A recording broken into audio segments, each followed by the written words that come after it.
There are some things that are just written in stone, black and white, where this is right or this is wrong. And then there are other things where it's just kind of open to interpretation and a little bit more of a gray area. And that's what we're going to be talking about today, kind of the controversial things that are my opinion and how I do business that might be controversial, where the verdict hasn't really come down, where it's either this way or that way yet. This is just kind of topics that are open to interpretation. So my name is Jamin Goecker. I'm a realtor in South Central Alaska with Keller Williams, and my mission is to help you to build an intentional and significant legacy for yourself and your family by coaching you in real estate. And today we're going to be talking about those controversial topics. Before we get started, make sure you give this video a like, make sure you subscribe if you haven't done so already, and let's go and jump into that video and talk about what those issues are. Now, the first opinion I have that might come across as a little controversial is between the genders, men and women.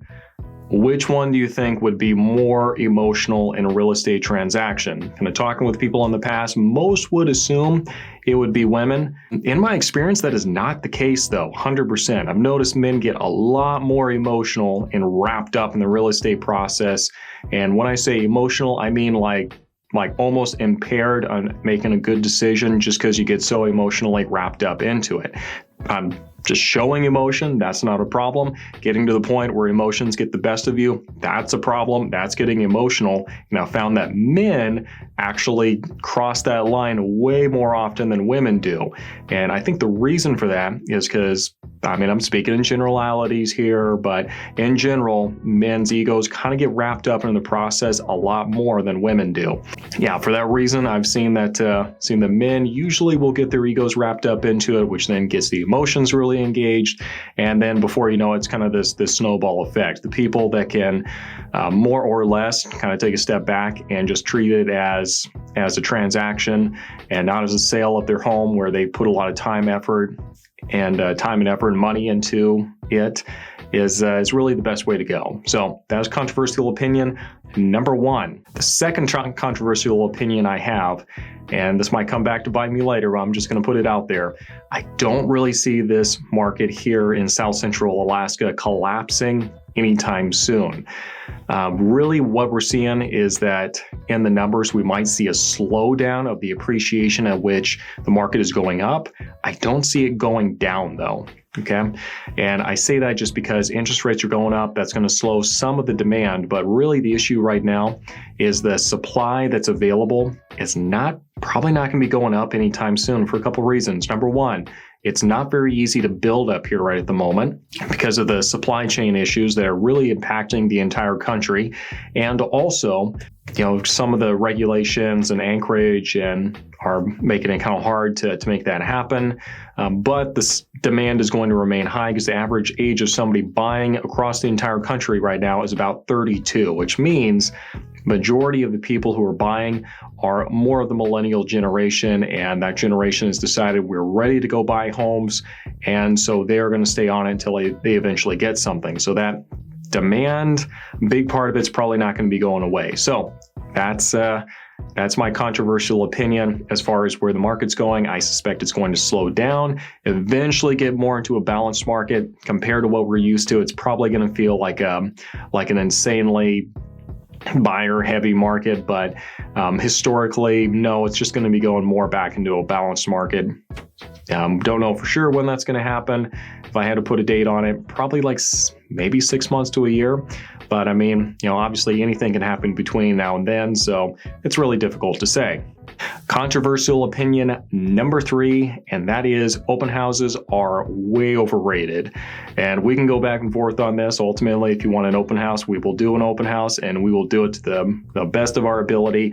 But in my experience, open houses don't usually sell the house that you're hosting it for. It's a good opportunity to kind of get some extra exposure and some extra marketing out there, because we can do that and get your house out there for a second round. And that's all fine and good. But the number of people who actually buy the house they went to the open house for, really small.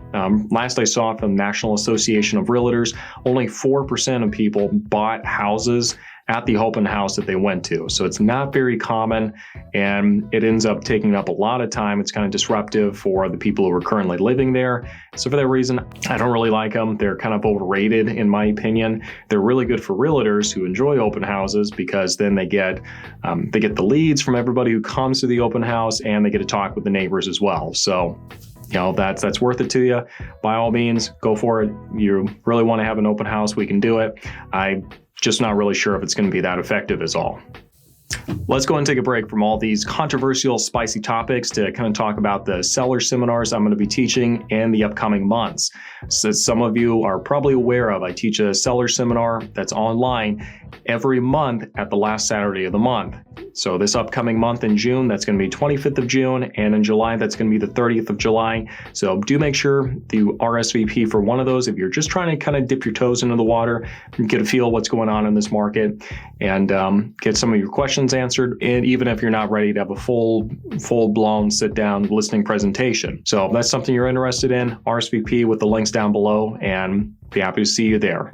Controversial opinion number 4, and that is, it is a really, really, really bad idea to not fill out a property disclosure statement on the property that you're selling. Now, I know somebody somewhere said that you can just fill out like the little waiver of disclosure and you're not going to have to fill anything else out. And, the buyer is just going to come in and sign that, and, that's it. You're just going to wash your hands of it and you walk away and you never hear about it ever again. And whoever told you that, either I'm hoping they were doing it to the best of their knowledge. So hopefully they're just incompetent. But if they're not, that's really bad on their part. Because here's the thing: the waiver of disclosure gives you no legal cover. Okay, a waiver of liability is not the same thing as a waiver of liability. Two completely different things. Waiver of disclosure is just made for people who are investors, like a bank. That's what it is. Okay, investors who are like the banking institution who bought it for an investor, like a mortgage, or like a foreclosure or something like that. So the bank really has no clue what this property is because it's an institution. It's not an individual. It's actually lived there or even seen it. And the other one, like I said, is like investors, like in a hedge fund or something like that bought it from out of state, and they're just trying to turn it really quickly. And that's not even including flippers in that at that point. Okay, just like these big hedge fund companies, they're buying these things from out of state.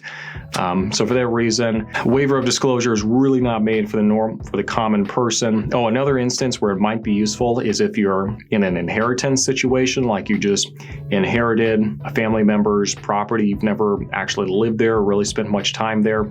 That's another instance where it might be applicable, but for the most part, the waiver of disclosure is not this really quick, slick, one-page thing you fill out and suddenly all your liability is gone. No, you have way more liability at that point, because if you don't fill out the disclosure and somebody comes back later and says you knew about the roof and you didn't tell us about it, that last sentence that's in bold on the waiver of disclosure says this form does not waive your obligation to disclose anything that you know about the property. I'm obviously summarizing, but that's what it says. So anything comes back, they can sue you for that, and they can sue you for up to 3 times the amount of the damages that occurred as a result of that. So, like I said, anybody that presents that as this really quick, slick way to get your property sold, you need to have a really good talk with them. You need to either fire them, or you need to have a really good discussion with them on why they advised you to do something that was going to give you way, way more liability than you're probably wanting to do. And so that's my 4th controversial opinion. Controversial opinion number 5, and that is dear seller letters are a terrible idea for you to receive as a seller. So we've kind of talked about this in previous videos, but what a dear seller letter is it's a letter that this buyer writes directly to the seller when they're submitting their offer. And it just says, hey, we really love your property. We would definitely take good care of this place. And we just want to raise like our 3 kids here, blah, blah, blah, blah, blah. Really heartwarming. Wish them the best. I'm going to have a conversation with you up front and say I'm probably just going to tear up that letter and throw it away. And the reason for that is it is a lot of liability for you from a fair housing standpoint. So we haven't really had any legislation or any lawsuits just yet in Alaska that would make this a problem. But the fear is that if something comes through and we see something in that letter that would make you give that group or give those buyers an advantage, like let's say, okay, well, we see that, this is a young family. We really like young families, so we're going to give it to them. That's actually a fair housing violation because familial status is a protected class. What if some of the other people who were making offers on the place were single? Okay, so you see how we start getting into problems here where you're not intending on doing anything. You're just trying to be nice, but because violations for fair housing can be both the negative, where you don't give something to somebody because they're of a particular protected class, or it can be in the positive, as in, hey, we just gave so-and-so a leg up because they were in this protected class, then, you can obviously see how that becomes an issue. So,